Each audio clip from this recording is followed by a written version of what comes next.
Disclaimer guys, bahwa cerita horor tentang Rumah Sakit Jiwa Dharma Wangsa ini hanyalah karya fiksi murni.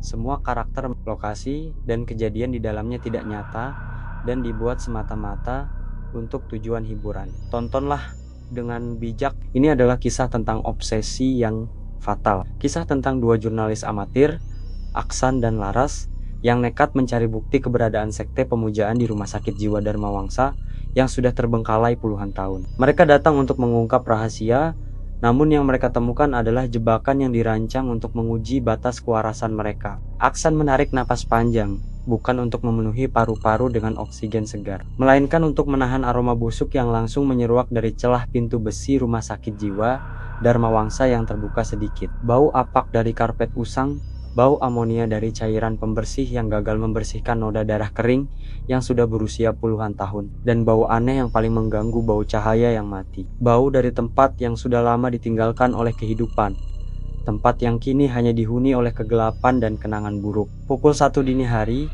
kegelapan di luar rumah sakit terasa seperti tirai tebal yang sengaja digantung untuk menyembunyikan bangunan raksasa ini dari pandangan dunia. Rumah Sakit Jiwa Dharma Wangsa dengan arsitektur Art Deco yang megah namun suram, menjulang tinggi di hadapan mereka.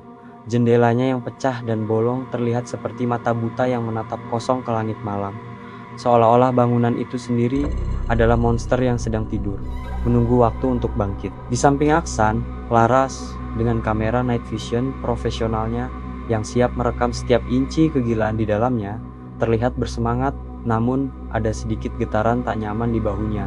Meskipun dia menutupi rasa takutnya dengan senyum tegang. Yakin San, ini Dharma Wangsa, bukan rumah hantu biasa.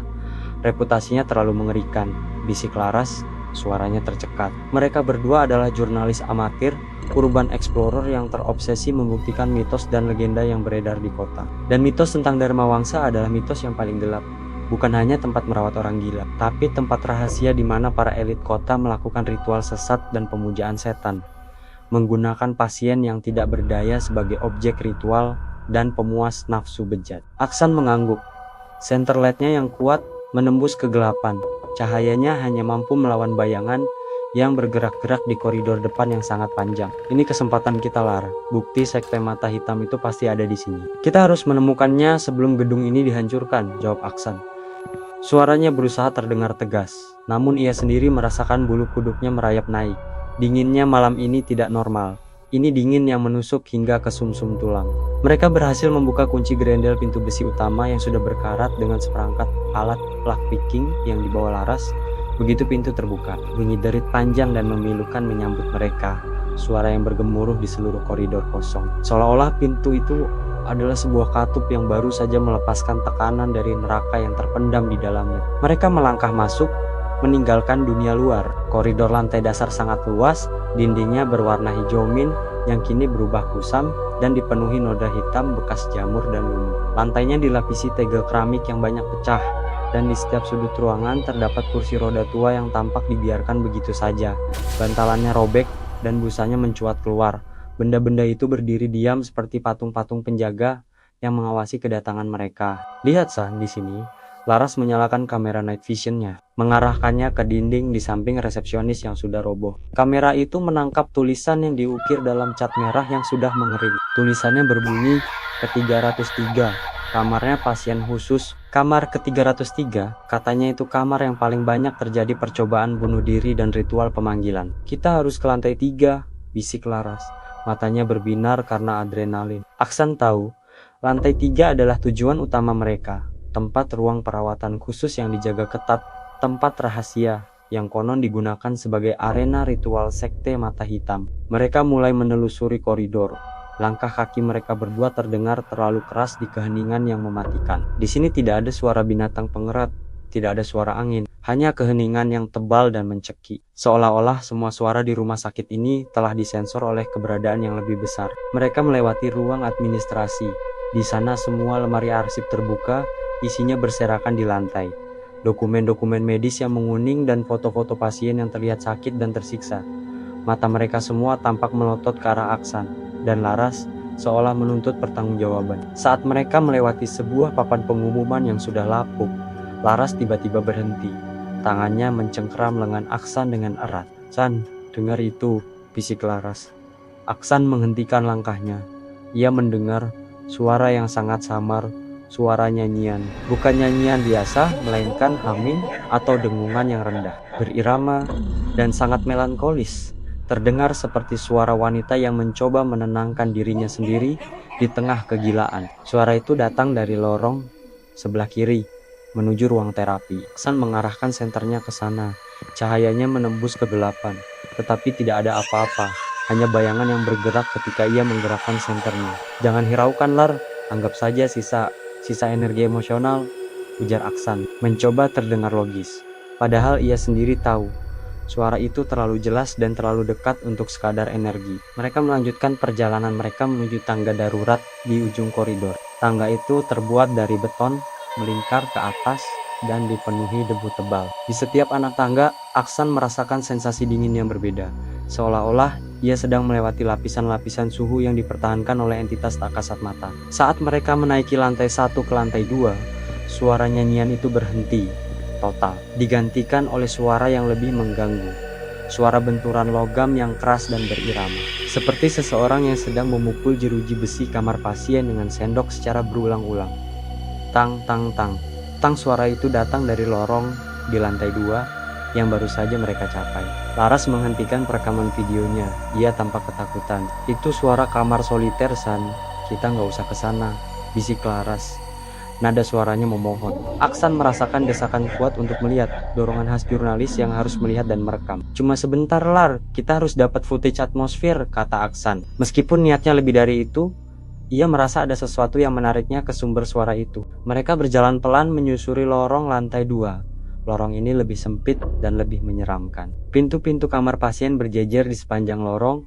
Sebagian besar sudah rusak, papan namanya hilang, meninggalkan lubang-lubang hitam yang tampak seperti mulut menganga. Aksan mengarahkan senternya, mencari kamar yang mengeluarkan suara benturan logam itu. Tang, tang, tang. Suara itu berhenti mendadak saat senter Aksan menyentuh sebuah kamar di ujung lorong. Kamar itu memiliki pintu besi yang tebal, dengan lubang intip yang tertutup oleh plat logam yang berkarat. Di atas pintu itu tertulis nomor ke-207. Aksan mendekat, ia bisa mendengar suara napas yang berat dan serak dari dalam kamar. Suara napas orang yang sedang terengah-engah dan berjuang. Rasa takut Laras memuncak. "San, jangan sentuh. Kita pergi sekarang," kata Laras. Ia menarik lengan Aksan dengan keras. Aksan mengabaikannya. Ia memasang telinganya ke pintu. Ia mendengar bisikan, suara yang sangat rendah. "Kenapa kau meninggalkanku? Aku kedinginan. Biarkan aku keluar." Suara itu tidak terdengar seperti orang dewasa, melainkan seperti suara anak kecil yang merengek. Aksan merasa kasihan, tetapi ia tahu ini bisa jadi trik. Ia menjauhkan dirinya dari pintu, dan saat ia melakukannya, dari lubang intip yang tadi tertutup, plat logam itu bergerak, bergeser pelan, seolah digeser dari dalam oleh kekuatan yang sangat pelan, namun pasti. Dari lubang yang terbuka itu, muncullah sepasang mata. Bukan mata anak kecil, melainkan mata orang dewasa yang merah, penuh urat, dan melotot ke arah Aksan. Mata itu menatapnya tanpa berkedip, memancarkan kengerian yang tak terlukiskan. Lalu bibir yang pucat dan kering menyentuh lubang itu, dan suara dari dalam berkata, "Kau tahu namaku. Aku tahu dosa-dosamu." Aksan terkejut. Ia melompat mundur, senternya jatuh ke lantai, cahayanya berputar-putar liar. Laras menjerit tertahan. Ia segera meraih senter itu dan mengarahkannya ke pintu kamar ke-207. Lubang intip sudah tertutup lagi. Plat logamnya kembali ke posisi semula. "Siapa itu, Son? Siapa yang di dalam?" tanya Laras. Suaranya gemetar. Aksan menggeleng. Napasnya tersengal-sengal. "Aku nggak tahu, tapi dia tahu. Dia tahu sesuatu." Mereka tidak membuang waktu lagi. Mereka berlari kembali ke tangga, menaiki anak tangga dengan tergesa-gesa menuju lantai 3, meninggalkan lorong yang dipenuhi suara benturan dan tatapan penuh kebencian. Lantai 3, tujuannya terasa sangat berbeda. Di sini udaranya jauh lebih dingin, bahkan melebihi dinginnya malam. Koridornya tidak seberantakan lantai di bawah, lantainya tampak bersih. Tetapi kebersihan itu terasa tidak wajar, seperti habis dibersihkan untuk menyambut tamu penting atau ritual. Lampu-lampu darurat yang tergantung di langit-langgut berkedip-kedip sebentar-sebentar, menciptakan efek strobo yang memusingkan dan membuat bayangan mereka sendiri tampak bergerak liar. Di ujung koridor itu, Di tempat yang seharusnya menjadi kamar perawatan khusus, terdapat sebuah pintu kayu yang dicat hitam, warnanya kontras dengan dinding kusam sekitarnya. Pintu itu terlihat baru, seolah-olah baru dipasang beberapa hari yang lalu. Ditandai dengan angka ke-303 kamar yang mereka cari. Mereka mendekati kamar 303 dengan hati-hati. Di ambang pintu kamar itu Aksan melihat ke lantai, dan ia menemukan sesuatu yang membuatnya mual. Noda kering yang terlihat seperti cairan kental berwarna merah gelap. Noda itu membentuk pola lingkaran yang berdiameter sekitar 1 meter. Di tengahnya terdapat simbol yang Aksan kenali dari dokumen yang dia teliti. Mata hitam dengan 3 garis. Lambang sekte mata hitam. Ini dia, Lar. Mereka pasti melakukan ritual di sini, bisik Aksan. Laras mengaktifkan kamera night vision-nya lagi. Ia mengarahkan kamera ke pintu kamar ke-303. Kamera itu menangkap sesuatu yang tidak terlihat oleh mata telanjang. Di sekitar pintu, terdapat aura panas berwarna merah yang berdenyut, seperti api yang tersembunyi. Aksan mendorong pintu itu pelan. Tanpa kunci, pintu itu terbuka dengan mudah, tanpa derit. Di dalam kamar 303 gelap gulita, namun jauh lebih luas dari kamar pasien biasa. Ruangan itu kosong, tidak ada perabotan, hanya dinding beton dan lantai. Tetapi di tengah ruangan, ada sebuah altar yang terbuat dari balok beton. Di atasnya terdapat sebuah mangkuk logam besar dan beberapa lilin hitam yang sudah meleleh seluruhnya. Mereka masuk. Bau yang paling kuat muncul di sini. Bau darah kering, bau belerang, dan bau parfum murahan yang sangat menyengat. Perpaduan bau yang menjijikan dan memusingkan. Saat mereka berjalan mendekati altar, Laras tiba-tiba menginjak sesuatu. Laras membungkuk, menyalakan senternya. Itu adalah sebuah foto Polaroid yang kusam. Foto itu adalah foto seorang wanita muda yang cantik, namun matanya terlihat kosong dan ketakutan. Di bagian belakang foto itu tertulis dengan spidol merah, tumbal terakhir, ke 2024. San, ini foto baru, kata Laras. Suaranya panik. Rumah sakit ini sudah terbengkalai puluhan tahun, tapi foto ini dibuat tahun ini. Sekte itu masih aktif. Aksan merasakan darahnya membeku. Mereka tidak datang ke tempat mati.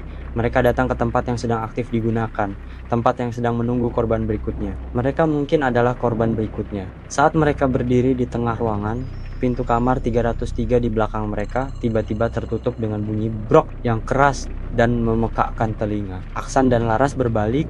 Teror menghantam mereka. Pintu itu tidak hanya tertutup, tetapi Aksan melihat di depannya, tepat di ambang pintu, ada sosok berdiri. Sosok itu adalah seorang pria bertubuh besar, mengenakan jubah hitam dengan tudung yang menutupi wajahnya, dan di tangannya, ia memegang sebilah belati yang mengilap. Belati itu diukir dengan simbol mata hitam dengan 3 garis. Selamat datang para tamu yang berharga, suara pria berjubah itu rendah dan tenang, namun penuh ancaman. Kami sudah menunggu kedatangan jurnalis yang penasaran. Tumbal harus genap. Kalian datang tepat waktu. Pria berjubah itu melangkah maju. Belati di tangannya bersiap. Aksan dan Laras terjebak di kamar 303, tempat ritual berdarah. Mereka telah membuka pintu yang seharusnya tetap terkunci, dan kini mereka harus membayar harga yang sangat mahal. Babak pertama teror ini telah mengubah mereka dari pemburu menjadi mangsa yang terperangkap. Labirin luka dan bisikan di balik dinding. Pintu kamar 303 telah tertutup, dan Aksan serta Laras terperangkap dalam ruang ritual yang mencekik, berhadapan langsung dengan pria berjubah yang tenang namun mematikan. Di tangannya, belati berukir simbol mata hitam berkilauan di bawah cahaya senter yang berkedip-kedip. Seolah belati itu sendiri adalah sumber cahaya yang mematikan. Pria berjubah itu melangkah perlahan. Setiap langkahnya terasa berat dan terukur, sebuah pertanda bahwa dia tidak terburu-buru. Dia menikmati teror yang dia ciptakan. Bau parfum murahan yang menyengat dari dalam ruangan semakin kuat, bercampur dengan aroma amis yang menusuk hidung. Aksan yakin bau amis itu berasal dari darah yang sudah lama mengering di lantai, dan mungkin juga dari belati di tangan pria berjubah itu. Kalian membawa kamera, sebuah kehormatan, ujar pria berjubah, suaranya pelan dan berdesis, seperti gesekan kain sutra. Kami ingin ritual terakhir ini dikenang. Tumbal harus menjadi saksi, dan kalian akan menjadi saksi abadi kami. Aksan tahu, bernegosiasi tidak ada gunanya. Dia harus bertindak. Aksan menarik lengan Laras, yang terlihat membeku ketakutan, matanya terpaku pada belati. Aksan merogoh saku jaketnya, mengeluarkan senter cadangan yang lebih kecil, dan dengan gerakan cepat, ia melemparkan senter utamanya ke lantai di depan pria berjubah. Senter itu pecah, pijar lampunya mati, Dan seketika itu juga, kegelapan total menyelimuti kamar ke-303. Dalam kegelapan yang pekat, Aksan meraih tangan Laras. "Lari!" Sekarang, teriaknya. Mereka berlari ke arah belakang ruangan, ke dinding beton yang seharusnya buntu. Mereka mendengar gerutuan frustrasi dari pria berjubah yang kini tersesat dalam kegelapan. Aksan menabrak dinding dan meraba-raba permukaannya. Dia ingat dari risetnya. Kamar 303 memiliki jalur tersembunyi. Tepat di balik altar tempat mangkuk logam dan lilin hitam berada, Aksan merasakan adanya celah tipis di dinding. Dengan sisa-sisa tenaganya, ia mendorong altar beton itu sekuat tenaga. Altar itu berat, tetapi bergerak sedikit, dan celah di dinding itu melebar, menampakkan lorong sempit dan gelap di baliknya. Mereka merangkak masuk ke dalam lorong itu, meninggalkan bau busuk dan ancaman belati di belakang. Lorong itu berbau tanah basah dan besi tua, sangat lembab, dan suara mereka merangkak beresonansi di dalamnya. Terasa seperti mereka merangkak di dalam perut bumi. Setelah merangkak sekitar 20 meter, lorong itu berakhir di sebuah pintu kayu kecil yang tersembunyi. Aksan mendorong pintu itu dan mereka keluar, terengah-engah, mendapati diri mereka berada di dalam sebuah ruang operasi tua. Ruang operasi itu suram, meja operasi besinya berkarat parah, dan lampu-lampu di atasnya tergantung miring seperti kepala yang dipenggal. Di dinding, terdapat noda-noda coklat tua yang tebal, membentuk pola yang mengganggu, tidak seperti noda darah biasa, tetapi seperti lukisan abstrak dari penderitaan. Laras langsung menyalakan kamera night visionnya. Cahayanya yang hijau menyapu ruangan. Aksan melihat dari kamera itu, di sudut ruangan terdapat boneka kain yang sudah robek dan membusuk, mata kancingnya hilang, dan boneka itu seolah-olah sedang menghadap ke dinding, berlutut dalam posisi yang sangat aneh. "Kita di mana ini?" bisik Laras. Suaranya bergetar. Aksan melihat ke pintu yang baru saja mereka lewati. Pintu itu tertulis, "Ruang operasi khusus transmisi. Ini ruang untuk operasi yang tidak tercatat." "Lar, mungkin di sini mereka melakukan ritual yang melibatkan bedah atau penyiksaan," jawab Aksan. Rasa mual kembali menyerang perutnya. Tiba-tiba, dari balik meja operasi mereka mendengar suara. Bukan suara pria berjubah, tetapi suara seperti dengungan mesin tua yang mencoba menyala. Laras mengarahkan kameranya. Dengungan itu berasal dari sebuah lemari logam tinggi yang tertutup rapat. Lemari itu bergerak sedikit. Aksan dan Laras saling pandang. Mereka harus cepat. Mereka berlari menuju pintu keluar ruang operasi, yang ternyata mengarah ke lorong lain yang lebih sempit dan lebih gelap. Lorong yang dipenuhi dengan pintu-pintu besi tanpa pegangan, seperti sel penjara. "Sel isolasi," gumam Aksan. Mereka berlari menyusuri lorong itu, suara mereka bergema. Aksan melihat ke pintu-pintu sel itu. Di setiap pintu ada lubang intip yang tertutup. Tetapi saat mereka melewatinya, lubang intip itu satu persatu terbuka, dan Aksan bisa merasakan sepasang mata di setiap lubang itu menatap kepergian mereka. Mata-mata yang penuh keputusasaan dan kegilaan. Ia mendengar bisikan, suara yang kini jauh lebih banyak dan tidak jelas, seperti paduan suara dari ribuan orang yang tersiksa. Semua suara itu memanggil nama mereka. Aksan, Laras kembali ke sini. Laras tiba-tiba menghentikan larinya. "Aksan, dengar, aku kenal suara itu," katanya. Matanya terpaku pada salah satu pintu sel. Itu bukan hantu. Itu suara pasien yang hilang dari laporan lama. Laras berusaha mendekati salah satu sel. Aksan harus menariknya dengan paksa. "Jangan dengarkan, Lar. Itu trik. Kita harus keluar dari sini." Mereka terus berlari hingga lorong sel isolasi itu berakhir di sebuah ruangan besar yang merupakan area hidroterapi atau terapi air. Lantai ruangan itu basah, dan di tengahnya terdapat beberapa bak mandi besar dari porselen yang sudah berlumut, terlihat seperti peti mati terbuka. Aksan melihat ada tangga besi yang menuju ke lantai bawah, ke ruang bawah tanah. Aksan tahu, ruang bawah tanah adalah tempat penyimpanan mayat, tempat yang paling mungkin menjadi pusat sekte mata hitam. Saat mereka hendak turun, Aksan menoleh. Ia melihat pantulan di permukaan air kotor di salah satu bak porselen. Bukan pantulan wajahnya, tetapi pantulan bayangan lain yang berdiri di belakangnya. Itu adalah sosok pasien wanita, rambutnya panjang dan basah, gaun rumah sakitnya robek. Wanita itu tidak bergerak, hanya berdiri diam di tengah-tengah bak porselen. Air kotor itu hanya setinggi lututnya, tetapi wanita itu tampak tenggelam di dalamnya. Wajahnya pucat, dan matanya melotot ke arah Aksan. Aksan cepat-cepat menoleh, tetapi tidak ada siapa-siapa di belakangnya. Hanya bak mandi, porselen kosong. Ia melihat lagi ke pantulan air, dan bayangan itu masih ada, melayang di atas air. "Aksan, ada apa?" tanya Laras, melihat wajah Aksan yang tegang. "Kita harus cepat, Lar. Ada yang mengawasi kita dari mana-mana. Mereka mulai menuruni tangga besi ke ruang bawah tanah. Ruang bawah tanah itu gelap, udaranya dingin dan pengap.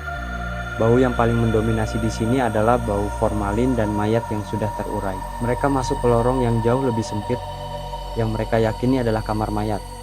Lorong itu dipenuhi lemari-lemari baja yang tersusun rapi dari lantai hingga langit-langit, lemari-lemari tempat penyimpanan jenazah. Saat mereka berjalan di lorong itu, Laras tiba-tiba membungkuk. Ia menyentuh tanah dan kemudian mencium jarinya. Bau-bau belerang, San. Ini bukan hanya mayat. Ada ritual yang dilakukan di sini, bisik Laras. Matanya mulai menunjukkan obsesi yang sama dengan obsesi Aksan. Dia tampak tidak takut, melainkan tertarik. Di ujung lorong kamar mayat terdapat sebuah pintu baja yang sangat tebal, jauh lebih tebal dari pintu besi di pintu masuk. Pintu itu terkunci dan tidak memiliki pegangan. Aksan mengarahkan senternya ke pintu itu, dan dia melihat bahwa pintu itu dipenuhi dengan ukiran kecil yang tidak jelas. Tetapi di tengahnya terdapat ukiran besar simbol mata hitam dengan 3 garis. Ini pasti pusatnya, kata Aksan. Saat mereka mendekati pintu baja itu, Laras tiba-tiba berhenti. Dia berbalik, menghadap Aksan. Raut wajahnya kini berubah, senyumnya tipis dan aneh. Kenapa harus keluar, Aksan? Kita sudah sampai. Kita sudah menemukan kebenaran. Bukankah kita harus menjadi bagian darinya? Laras berbicara dengan nada datar dan dingin, tidak seperti Laras yang ketakutan dan panik tadi. Aksan terkejut. Laras, apa yang kamu bicarakan? Kita harus keluar. Sekte itu akan datang lagi. Sekte itu adalah penjaga. Aksan, penjaga gerbang menuju pengetahuan. Pasien di sini mereka tidak gila. Mereka adalah yang terpilih. Mereka melihat apa yang kita tidak bisa lihat, jawab Laras. Dan dia mengulurkan tangannya, menyentuh lemari baja yang ada di sebelahnya. Begitu tangan Laras menyentuh lemari baja itu, dari dalam lemari itu terdengar bunyi klak yang keras, seperti kunci yang terbuka. Lemari itu perlahan terbuka, dan dari dalamnya muncullah sesosok jenazah yang dibungkus kain kafan yang sudah menguning dan basah. Jenazah itu jatuh ke lantai dengan bunyi gedebuk yang memuakkan. Dan dari balutan kafan itu tampak sepasang tangan kurus dan kotor yang mencengkeram kain. Aksan menjerit, ia mundur beberapa langkah. Laras menjauh dari situ. Itu mayat! Laras tidak bergerak. Dia menatap jenazah itu dengan mata yang berkilauan aneh. Ini adalah kebenaran, Aksan. Disinilah mereka menemukan kesenangan. Dan kita harus merasakannya, kata Laras. Aksan menyadari. Laras tidak hanya ketakutan, tetapi ia mulai dipengaruhi oleh energi jahat yang terpendam di rumah sakit Dharma Wangsa ini. Mungkin oleh bisikan para pasien yang tersiksa. Tiba-tiba, dari lorong di belakang mereka, terdengar suara langkah kaki yang berat. Langkah kaki yang tenang dan terukur. Pria berjubah telah kembali. Dia menemukan mereka. Aksan tidak punya waktu untuk berdebat dengan Laras. Dia harus membuat pilihan yang sulit. Laras, kita pergi! Aksan meraih tangan Laras. Tetapi cengkeraman Laras sangat kuat. Laras menatapnya dengan pandangan dingin. Jangan sentuh aku, Aksan. Aku harus di sini. Aku harus melihat apa yang mereka lihat. Laras kemudian menarik paksa tangannya dari Aksan. Dan dia berjalan mendekati pintu baja dengan simbol mata hitam. Dia menyentuh ukiran itu dengan tangannya. Begitu Laras menyentuh ukiran itu, pintu baja itu mengeluarkan bunyi mendesis keras. Dan di sekeliling ukiran itu, muncullah cairan hitam kental yang berbau seperti getah pohon mati. Pintu itu mulai terbuka sedikit, celah kecil tercipta, dan dari celah itu terdengar bisikan yang jauh lebih jelas dan dalam. Bukan suara pasien, tetapi suara yang penuh kekuasaan. Aksan tahu, jika pintu itu terbuka, mereka akan masuk ke neraka yang sesungguhnya. Pria berjubah kini sudah berada di ujung lorong kamar mayat. Belati di tangannya mengarah lurus ke Aksan.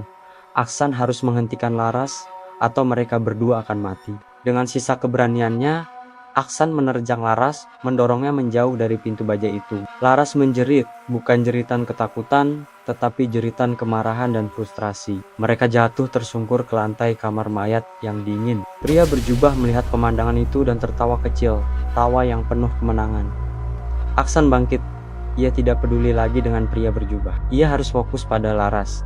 Laras, lihat aku, kita bukan bagian dari mereka. Kita harus lari, teriak Aksan. Laras menatapnya, matanya merah karena air mata dan kegilaan. Kau pembohong, kau pengecut. Mereka bilang kau akan meninggalkanku, teriak Laras, dan dia menyerang Aksan, mencoba mencakar wajahnya. Aksan harus menahan Laras memegang kedua tangannya kuat-kuat. Tepat pada saat itu, pria berjubah mendekat. Cukup, anak muda, biarkan dia memilih jalannya sendiri. Kau tidak akan bisa melarikan diri dari takdir. kata pria berjubah. Dan dia mengangkat belatinya, siap untuk menusuk. Aksan tahu, dia tidak bisa mengalahkan pria berjubah ini. Dia melihat ke belakang, ke lorong kamar mayat yang panjang. Dia melihat bak porselen di ruangan hidroterapi. Aksan mendapat ide gila. Dia harus memancing pria berjubah ke sana. Kenapa kalian membunuh pasien? Kenapa kalian melakukan ritual di sini? Kalian pikir kalian akan bahagia dengan darah mereka? Teriak Aksan, berusaha mengulur waktu dan memprovokasi pria berjubah. Pria berjubah menghentikan serangannya. Dia tersenyum di balik tudungnya. Bukan kami yang membunuh. Mereka menyerahkan diri. Mereka mencari kebahagiaan sejati. Dan sekarang kau akan bergabung. Pria berjubah kembali menyerang. Aksan mendorong Laras ke lantai. Lalu ia berlari sekuat tenaga ke arah lorong hidroterapi. Pria berjubah mengejarnya. Aksan berlari melewati sel-sel isolasi. Suara bisikan dan benturan logam kembali terdengar. Kali ini lebih keras dan lebih banyak. Ia mencapai ruangan hidroterapi yang basah. Aksan melompat ke atas salah satu bak porselen dan ia berdiri di sana. Pria berjubah masuk ke ruangan, dia berjalan dengan tenang. Tidak ada gunanya Aksan, kau sudah lelah. Ini belum berakhir, kata Aksan. Ia melihat ke permukaan air kotor di bak porselen di sebelahnya. Bayangan wanita pasien itu muncul lagi, kini terlihat lebih jelas dan melotot ke arah pria berjubah. Aksan berteriak, dia ada di sini, pasienmu. Dia ingin membalas dendam. Pria berjubah mengabaikannya. Ilusi. Itu hanya trik pikiranmu. Pria berjubah melompat ke bak porselen tempat Aksan berdiri. Tepat saat pria berjubah mendarat, Aksan melompat ke bak yang satunya. Dan di detik itu juga, dari dalam bak yang diinjak pria berjubah, muncullah sepasang tangan pucat dan kurus yang mencengkeram pergelangan kaki pria berjubah, menariknya ke dalam air kotor yang seharusnya hanya setinggi lutut. Pria berjubah menjerit terkejut, bukan karena sakit, tetapi karena terkejut. Sosok wanita pasien itu muncul dari dalam air, wajahnya pucat dan marah. Dia mencengkeram erat kaki pria berjubah, mencegahnya bergerak. Aksan melihat kesempatan itu. Dia berlari ke tangga dan menaiki tangga besi, meninggalkan pria berjubah yang kini berjuang melawan entitas di dalam bak porselen. Aksan harus kembali ke Laras. Aksan kembali ke lorong kamar mayat, dan dia melihat Laras masih di depan pintu baja. Kepalanya menunduk, dia menggumamkan sesuatu dalam bahasa yang aneh. Aksan meraih Laras lagi. Kali ini dia tidak peduli dengan perlawanan Laras. Dia harus membawa Laras keluar. Dia menarik Laras sekuat tenaga, menyeretnya menjauh dari pintu baja yang kini mengeluarkan asap hitam tebal. Mereka berlari kembali ke lorong sel isolasi. Laras terus memberontak, teriakannya bergema. Lepaskan aku, mereka ingin aku masuk. Aku sudah melihat kebenaran. Laras berjuang.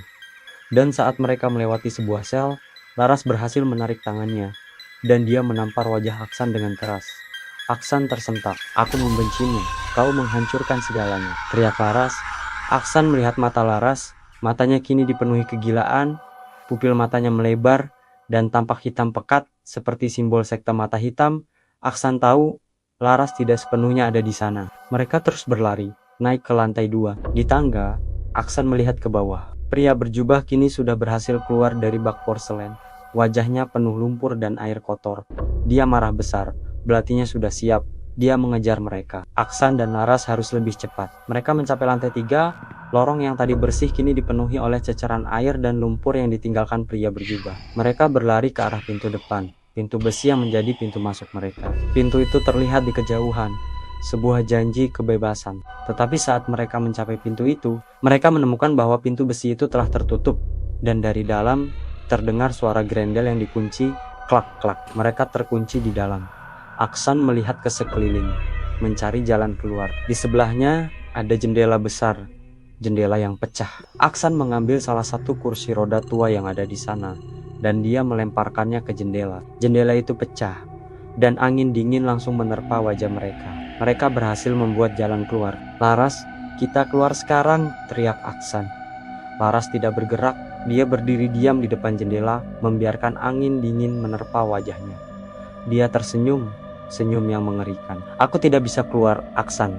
Aku harus di sini. Aku sudah melihat semuanya. Di belakang mereka, pria berjubah sudah tiba. Dia berdiri di ujung koridor, belatinya terangkat. Sudah kubilang, kau tidak bisa melarikan diri, Aksan. Kau telah dikunci di dalam, kata pria berjubah. Aksan melihat ke jendela, lalu ke pria berjubah, dan kemudian ke Laras. Ia harus memilih, melarikan diri sendiri atau mencoba menyelamatkan Laras dari kegilaan yang merasukinya. Aksan terjebak di antara sahabat yang sudah gila dan pembunuh berdarah dingin, dengan pintu keluar yang hanya cukup untuk satu orang. Rahasia dokter gila. Aksan berdiri tegak di tengah koridor lantai 3, terperangkap di antara dua ancaman mematikan di belakangnya. Pria berjubah yang haus darah mengayunkan belati, dan di depannya Laras berdiri di ambang jendela pecah. Matanya yang melebar dan pupilnya yang hitam pekat mencerminkan kegilaan yang telah merasukinya. Sebuah simbol penyerahan diri pada entitas rumah sakit jiwa Dharma Wangsa. Angin dingin yang masuk dari jendela mengibas-ngibaskan rambut Laras, menciptakan aura yang aneh dan menyeramkan. Pria berjubah itu melangkah maju, belatinya memantulkan cahaya senter redup Aksan. Laras sudah memilih kebenaran. Aksan, desis pria berjubah. Suaranya kini terdengar seperti bisikan yang keluar dari balik tanah. Sekarang giliranmu. Jika kau melompat, kau mati di luar. Jika kau tinggal, kau mati di dalam, tapi kau akan menjadi abadi seperti kami. Aksan tahu, dia tidak bisa membiarkan Laras menyerah pada kegilaan itu. Dia melihat ke wajah Laras, dan di sana, untuk sepersekian detik, dia melihat kilasan ketakutan yang asli di mata sahabatnya. Sebuah tanda bahwa Laras yang asli masih berjuang di dalam cengkeraman obsesi. Aku tidak akan meninggalkanmu, Lar. Kita akan keluar bersama, teriak Aksan. Laras tertawa, tawa yang dingin dan melengking. Keluar? Kenapa harus keluar? Ini adalah rumah kita. Mereka datang untukku. Mereka ingin aku membawa mereka kembali ke kamar 303. Tiba-tiba, Laras berbalik dan berlari menjauh dari jendela. Berlari kembali ke lorong, menuju kamar ritual terkutuk itu. Laras!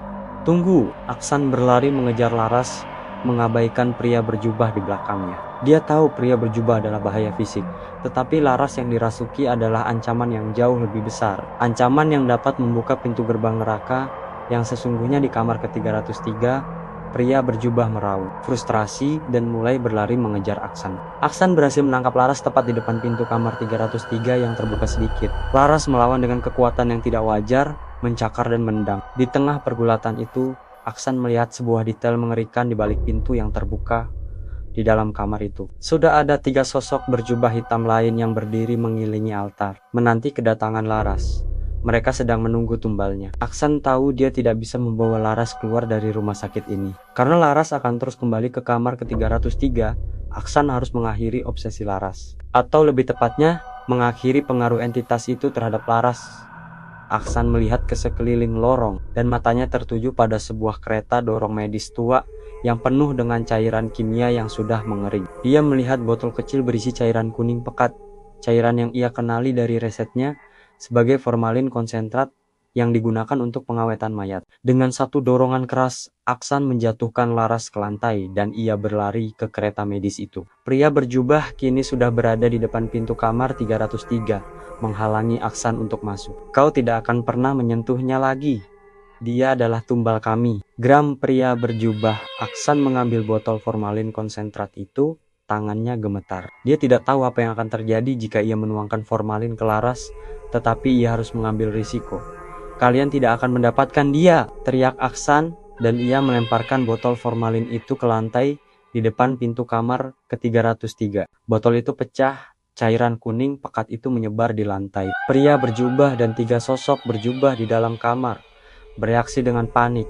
Mereka mundur dari pintu, mengeluarkan bunyi mendesis yang keras dan menyeramkan. Formalin, cairan yang digunakan untuk pengawetan dan penolakan pembusukan, memiliki efek yang menajiskan bagi entitas yang hidup dari pembusukan dan kematian, dan mereka takut pada cairan itu. Aksan menggunakan kesempatan ini. Dia berlari ke Laras yang masih tergolek di lantai. Laras menatapnya.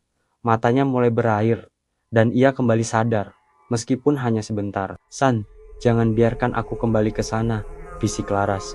Suaranya sangat lemah. Di detik yang sama, Aksan melihat ke lengan Laras. Di pergelangan tangan Laras, ia melihat ukiran kecil yang terukir sendiri, bukan dengan pisau, melainkan seperti diukir dari dalam.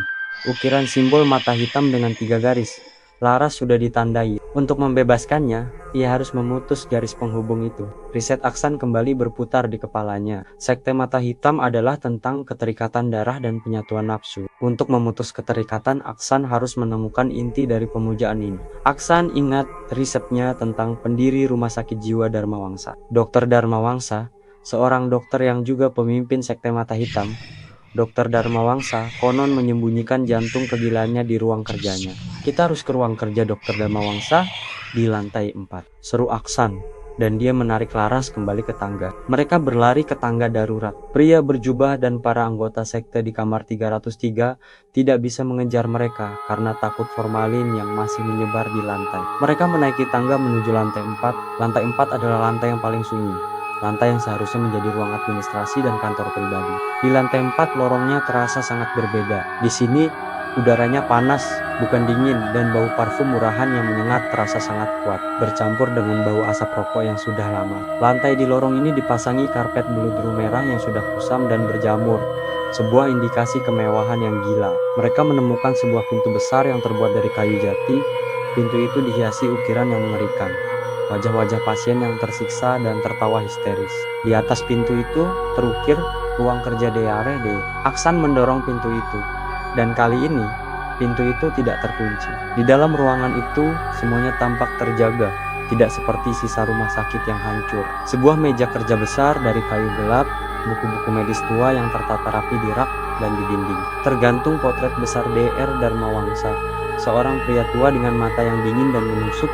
Matanya melotot ke arah mereka, dan yang paling mengerikan, mata di potret itu tampak dicat ulang dengan warna hitam pekat, persis seperti simbol mata hitam. Laras yang tadinya lemah kini kembali menunjukkan tanda-tanda obsesi. Dia berjalan perlahan menuju rak buku. Tangannya meraba-raba sampul buku-buku itu. Dia adalah guru, dia adalah penyelamat, bisik Laras. Matanya mulai berkilauan lagi. Aksan mengabaikannya. Dia berjalan ke meja kerja DRD dan ia menemukan sebuah buku harian yang terbuat dari kulit tebal. Aksan membuka buku harian itu dengan tangan gemetar. Di dalamnya tertulis dengan tinta merah yang sudah mengering, katitan-katitan kegilaan DR Dharmawangsa. Catatan harian dari 28 Mei tahun 1975. Hari ini kami berhasil. Nafsu adalah gerbang menuju sang raja. Pasien nomor 12 telah menjadi wadah yang sempurna. Sebuah pengorbanan yang penuh gairah. Tapi sang raja menuntut lebih. Dia menuntut penyatuan abadi. Dia menuntut tumbal dari dua jiwa yang saling terikat. Satu untuk pemujaan, satu untuk pengorbanan. 10 Juni tahun 1975, aku harus pergi. Mereka akan datang untukku, tapi kebenaranku akan tetap di sini. Jantung kegilaanku, inti dari kekuatanku, tersembunyi di tempat yang paling intim. Hanya darah wadah yang dapat mengungkapkannya. Aksan membaca tulisan terakhir itu berulang kali. Jantung kegilaan, inti dari kekuatanku, tersembunyi di tempat yang paling intim. Hanya darah wadah yang dapat mengungkapkannya. Darah wadah, Laras sudah ditandai sebagai wadah berikutnya. Tiba-tiba, Laras tertawa. Tawa itu melengking dan histeris. Dia berjalan ke arah potret DR Dharmawangsa, dan dia mulai merangkul potret itu, menciumnya dengan gairah yang menyeramkan. Aku adalah yang terpilih. Aku adalah wadah yang baru, teriak Laras. Laras, sadar! Aksan mencoba menarik Laras dari potret itu, tetapi Laras mencengkeram potret itu kuat-kuat. Tepat pada saat itu, dari belakang mereka, pintu ruang kerja terbuka dengan keras. Pria berjubah sudah tiba, tidak sendirian. Di belakangnya, dua sosok berjubah lain berdiri menunggu perintah. Permainan sudah berakhir, Aksan. Kau telah membaca apa yang seharusnya tidak kau baca, kata pria berjubah. Aksan tahu dia tidak punya waktu. Dia melihat sekeliling, mencari tempat yang paling intim, tempat di mana DRD akan menyembunyikan jantung kegilaannya. Tiba-tiba, mata Aksan tertuju pada sebuah lemari kecil yang terbuat dari kayu. Lemari itu terletak di samping meja kerja, dan ukurannya sangat kecil, seperti lemari untuk barang-barang pribadi. Lemari itu tidak memiliki kunci, hanya sebuah lubang kecil di tengahnya. Aksan menyadari, tempat paling intim bagi seorang pria adalah cermin yang menampilkan dirinya sendiri, tempat yang merefleksikan egonya. Dia melihat ke cermin besar yang tergantung di dinding di seberang ruangan. Aksan melemparkan kursi ke cermin itu. Cermin itu pecah berkeping-keping. Tepat di belakang cermin yang hancur, tersembunyi sebuah pintu baja kecil yang menyerupai pintu brankas. Dan di tengah pintu itu, terdapat ukiran simbol mata hitam dengan 3 garis. Inti kekuatan sekte mata hitam. Hentikan dia, teriak pria berjubah. Ketiga anggota sekte itu berlari ke arah Aksan. Aksan berhasil mencapai brankas itu. Dia melihat lubang kecil di tengahnya. Ia teringat tulisan di buku harian. Hanya darah wadah yang dapat mengungkapkannya. Aksan harus menggunakan darah Laras untuk membuka brankas ini, tetapi dia tidak mungkin melukai Laras. Di detik yang sama, Laras, yang masih berpegangan pada potret Derdi, berteriak, bukan karena kegilaan, tetapi karena rasa sakit. Dia menjerit, dan Aksan melihat di pergelangan tangannya. Tempat simbol mata hitam itu terukir, darah mulai menetes dari ukiran itu. Darah wadah. Laras yang asli, dalam upayanya yang terakhir, telah melukai dirinya sendiri untuk menolong Aksan. Ambil, Aksan, cepat! Teriak Laras. Wajahnya dipenuhi air mata dan darah. Aksan berlari ke Laras, dia mencelupkan jarinya ke darah Laras yang menetes dari pergelangan tangan, dan ia berlari kembali ke brankas. Dia mengoleskan darah wadah Laras ke lubang di tengah brankas. Begitu darah itu menyentuh ukiran, brankas itu mengeluarkan bunyi mendesis yang keras, dan pintu brankas terbuka perlahan. Di dalamnya, tidak ada uang atau dokumen penting, tetapi hanya satu benda, sebuah kotak musik kuno yang terbuat dari emas, dihiasi ukiran tanduk dan mata. Dan di sebelah kotak musik itu, tergeletak sebuah tulang kecil berwarna putih. Tulang itu berbentuk seperti jari manusia yang dipahat menjadi gantungan kunci, jantung kegilaan Derde, dan inti dari sekte mata hitam. Aksan mengambil kotak musik itu. Tepat pada saat itu, pria berjubah berhasil meraih Aksan dari belakang, mencekiknya, "Kau telah menghancurkan semuanya, kau akan mati." Raung pria berjubah, Aksan berjuang. Dia berusaha melepaskan diri. Dia melihat ke kotak musik itu, dan dia tahu ini adalah kunci untuk mengakhiri kegilaan ini. Dia harus menghancurkannya. Dengan sisa-sisa tenaganya, Aksan memutar kunci kotak musik itu. Begitu kotak musik itu berbunyi, terdengarlah melodi yang indah namun sangat sedih. Melodi yang sama dengan nyanyian samar yang mereka dengar di lantai dasar. Dan melodi itu, anehnya, memberikan efek yang mengejutkan. Pria berjubah melepaskan cengkeramannya. Dia menjerit kesakitan, bukan karena fisik, tetapi karena melodi itu menyakitkan jiwanya. Seluruh ruangan bergetar, lampu-lampu meledak, dan potret DR Dharmawangsa jatuh dari dinding. Wajahnya hancur. Ketiga anggota sekte lain juga menjerit dan jatuh ke lantai. Tubuh mereka mengejang. Melodi kotak musik itu adalah lagu pengantar tidur untuk pasien nomor 12. Lagu yang dulu digunakan DRD untuk menenangkan pasiennya sebelum melakukan ritual. Dan lagu itu kini menjadi senjata pembalik yang menghancurkan. Aksan menggunakan kesempatan ini. Dia mengayunkan kotak musik itu ke altar beton di sampingnya. Duk, kotak musik emas itu hancur berkeping-keping. Melodi itu terputus. Dan pada saat melodi itu terputus, seluruh bangunan rumah sakit jiwa Dharmawangsa bergemuruh. Pria berjubah dan 3 anggota sekte lain menjerit kencang. Tubuh mereka berasap dan perlahan-lahan mulai memudar, lenyap ke dalam udara yang panas. Mereka telah kalah. Aksan terhuyung-huyung ke arah Laras. Laras terbaring lemah di samping potret yang hancur. Matanya kini kembali normal, air matanya membasahi pipi. Dia telah sadar sepenuhnya. "Aksan, aku takut," bisik Laras. "Kita sudah berhasil, Lar. Kita menghancurkan intinya," kata Aksan. Dia melihat keluar jendela. Langit di luar tampak lebih cerah, fajar akan segera tiba. Mereka telah menghabiskan seluruh malam di dalam neraka ini. Namun, di detik yang sama, Aksan merasakan getaran aneh. Getaran yang bukan berasal dari bangunan. Dia melihat ke bawah, ke lantai lorong. Tanah di bawah karpet beludru merah mulai retak, dan retakan itu menjalar, memanjang, menuju ke tengah ruangan. Dan dari retakan itu, muncullah asap hitam pekat yang berbau busuk, jauh lebih kuat dari Raja Tanduk Hitam, DR Dharmawangsa sendiri. Aksan sadar, dia hanya menghancurkan jantung kegilaan kotak musik, bukan jiwa pelaku DR Dharmawangsa yang kini bangkit dari bawah tanah, tempatnya dikubur hidup-hidup oleh kemarahan pasien. "Kau telah mengganggu tidur abadiku. Kau akan menjadi tumbal terakhir untuk kembalikan kekuatanku." Raung suara yang dalam dan dingin, suara DR Dharmawangsa, suara yang penuh kebencian. Aksan dan Laras harus bersiap untuk babak final. Mereka telah mengalahkan antek-antek sekte itu, tetapi kini mereka harus berhadapan dengan kegilaan murni, sang pendiri yang telah menjadi entitas paling kuat di rumah sakit jiwa Dharmawangsa. Mereka tidak punya lagi senjata, dan jalan keluar satu-satunya adalah jendela yang pecah, penyatuan abadi, dan terbitnya fajar kegilaan. Retakan di lantai ruang kerja Dr. Dharmawangsa melebar dengan cepat, dan asap hitam pekat yang berbau belerang dan formalin memuntahkan sosok yang bangkit dari kedalaman bumi. Itu adalah entitas dari kegilaan murni, wujud yang seharusnya sudah lama terkubur.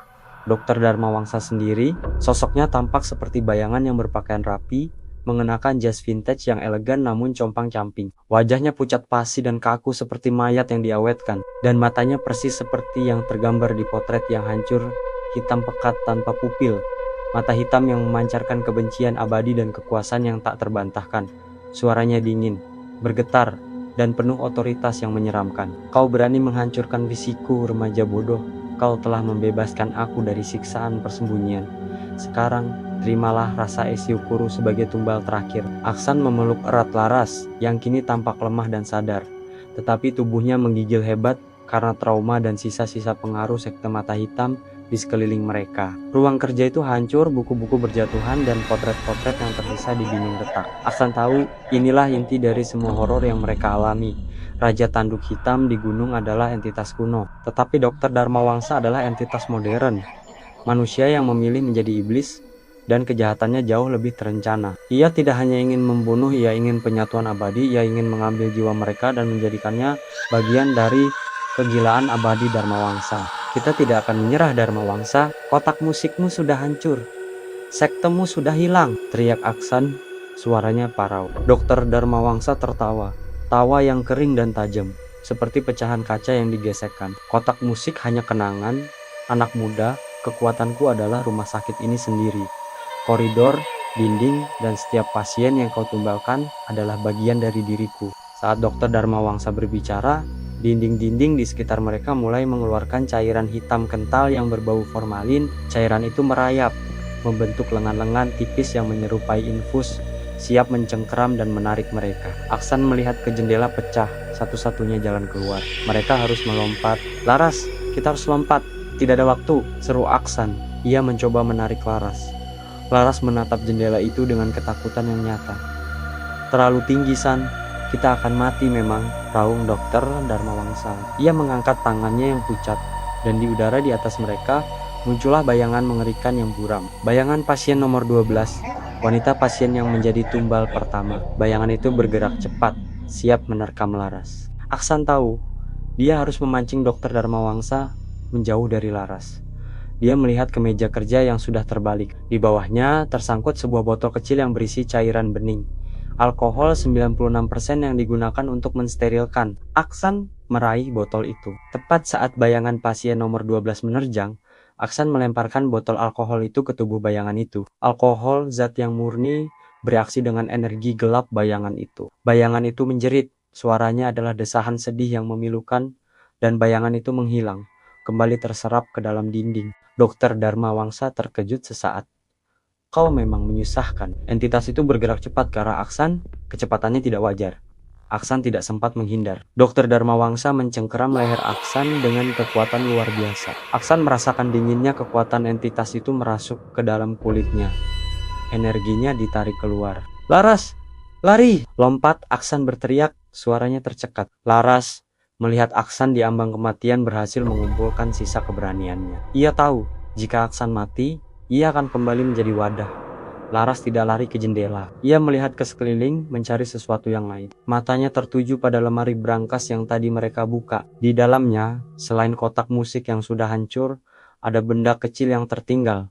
Tulang jari manusia yang dipahat, jantung kegilaan yang asli. Laras berlari ke brankas, mengambil tulang kecil itu. Tulang itu terasa dingin dan kotor, memancarkan aura kegelapan yang menjijikkan. Laras tahu benda ini adalah inti pemujaan, jantung Dharma Wangsa. Sementara itu, Dokter Dharma Wangsa semakin kuat. Ia menarik lebih banyak energi dari Aksan. Kau akan menjadi kekekalan. Kau akan melihat apa yang kami lihat. Laras tidak punya waktu untuk berpikir. Dia melihat ke dinding di belakang Dokter Dharma Wangsa. Dinding yang dipenuhi retakan akibat pertempuran tadi. Laras berlari sekuat tenaga, dan dia menikamkan tulang jari itu ke dinding, tepat di tengah retakan terbesar. Begitu tulang jari itu menancap di dinding, dinding itu mengeluarkan bunyi retakan yang jauh lebih keras. Cairan hitam yang merayap di dinding mendesis dan menguap. Tulang itu adalah kunci penahan entitas Dharma Wangsa di ruang kerjanya, bukan hanya kekuatan. Dengan ditancapkannya tulang itu ke dinding rumah sakit, Laras telah mengembalikan Dharma Wangsa ke tempat yang paling tidak disukai Dokter Dharma Wangsa, penjaranya sendiri. Dokter Dharma Wangsa menjerit, cengkeramannya pada Aksan melemah. Tidak, kau tidak bisa melakukan itu. Ini tempatku, aku adalah tuannya. Reno terlepas dari cengkeraman Dokter Dharma Wangsa. Ia terbatuk-batuk, tubuhnya sangat lemah. Dokter Dharma Wangsa tidak lagi menyerang. Seluruh energinya kini terfokus pada tulang jari yang menancap di dinding. Dia berusaha melepaskan tulang itu. Tetapi setiap kali Dr. Darmawangsa menyentuh tulang itu, tubuhnya berasap dan menjerit. Darmawangsa penjaranya sendiri. "Sekarang, Aksan, kita lari!" teriak Laras. Aksan dan Laras berlari ke jendela yang pecah. Di belakang mereka Dr. Darmawangsa meraung. "Kau tidak akan pernah keluar. Akan kutunggu kau di luar." Aksan dan Laras melompat dari jendela. Mereka mendarat di atap bangunan kecil yang lebih rendah yang dulunya merupakan garasi. Pendaratan itu keras. Mereka berdua terbatuk dan kesakitan. Tetapi mereka selamat. Mereka melihat kembali ke jendela lantai 4. Dr. Darmawangsa berdiri di sana, menatap mereka dengan mata hitamnya.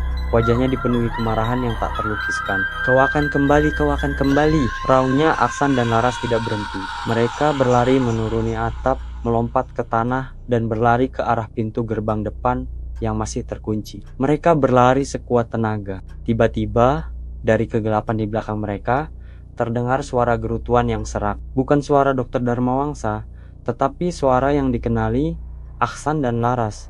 Itu adalah pria berjubah yang mereka pikir sudah dihancurkan, yang kini muncul kembali di halaman rumah sakit. Tubuhnya berasap dan jubahnya robek, belatinya sudah siap. Di belakang pria berjubah muncullah dua anggota sekte yang lain. Mereka berjalan terseok-seok, mata mereka bersinar merah. Mereka adalah penjaga gerbang, dan mereka menunggu di luar. "Kalian tidak akan pernah keluar hidup-hidup," desis pria berjubah. Mereka berdiri di antara Aksan dan gerbang utama. Aksan dan Laras terkunci. Mereka melihat ke gerbang besi yang tinggi, terlalu tinggi untuk dipanjat. Mereka melihat ke arah pria berjubah dan dua anggota sekte. Aksan tahu, entitas itu tidak mati. Mereka hanya diusir sementara. Mereka adalah bagian dari rumah sakit ini. Laras tiba-tiba meraih senter yang jatuh dari saku Aksan.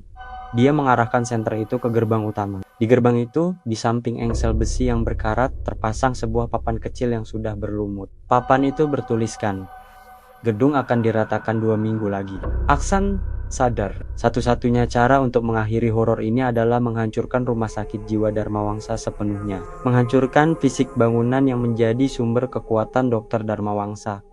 "Laras, jangan lari ke gerbang. Kita harus kembali ke ruang boiler. Kita bakar tempat ini," teriak Aksan.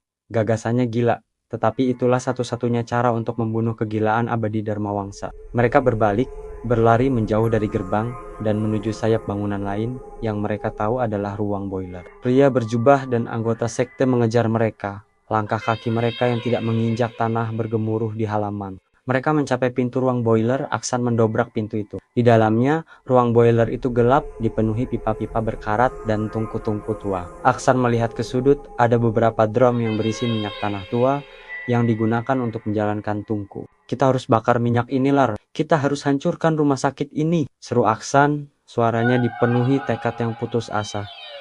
Laras mengangguk. Dia terlihat lebih kuat sekarang. Dia meraih sebuah besi tua yang ada di lantai. Pria berjubah dan anggota sekte sudah memasuki ruang boiler. Mereka melangkah pelan, memojokkan Aksan dan Laras. "Kalian akan mati terbakar bersama rumah sakit ini, tapi jiwa kalian akan menjadi milik Dr. Darmawangsa," desis pria berjubah. Aksan memecahkan salah satu drum minyak dengan besi yang dipegang Laras. Minyak tanah mengalir deras di lantai, membasahi sepatu pria berjubah dan anggota sekte. Aksan dengan cepat mengeluarkan pemantik rokoknya yang basah, dan ia mencoba menyalakannya berulang kali. Pria berjubah melangkah maju, belatinya terangkat tinggi. Mati, tepat sebelum pria berjubah menusuk, pemantik rokok Aksan menyala. Aksan melemparkan pemantik itu ke genangan minyak. Api menyala dengan cepat, menjilat lantai dan menyebar ke seluruh ruang boiler. Api itu menjalar, membakar minyak dan dinding yang berkarat. Pria berjubah dan anggota sekte menjerit. Bukan jeritan fisik, tetapi jeritan karena energi kegelapan mereka diserang oleh api yang murni. Tubuh mereka dilalap api, tetapi bukan api biasa, melainkan api yang membakar inti kegelapan mereka. Aksan dan Laras berlari keluar dari ruang boiler. Asap tebal dan api menjulang tinggi di belakang mereka. Api itu menyebar dengan cepat ke seluruh rumah sakit jiwa Darmawangsa. Mereka berlari kembali ke gerbang utama. Di gerbang, Aksan dan Laras berhasil memanjat pagar, melompat ke sisi jalan. Mereka berlari menjauh, tidak menoleh ke belakang. Di belakang mereka, rumah sakit jiwa Darmawangsa terbakar hebat. Tepat saat mereka mencapai batas pandang terakhir, mereka mendengar suara dari kejauhan. Suara yang terakhir dan paling menyeramkan. Suara yang datang dari api yang melalap gedung itu. Suara Dr. Darmawangsa, penuh ancaman dan janji. "Kau tidak akan pernah lupa. Aku adalah kekekalan. Aku akan menunggu kau kembali. Aksan dan Laras terus berlari, air mata dan keringat bercampur di wajah mereka. Fajar menyingsing, cahaya matahari pertama menyentuh mereka. Mereka telah lolos. Mereka berhasil menghancurkan sumber kegilaan itu.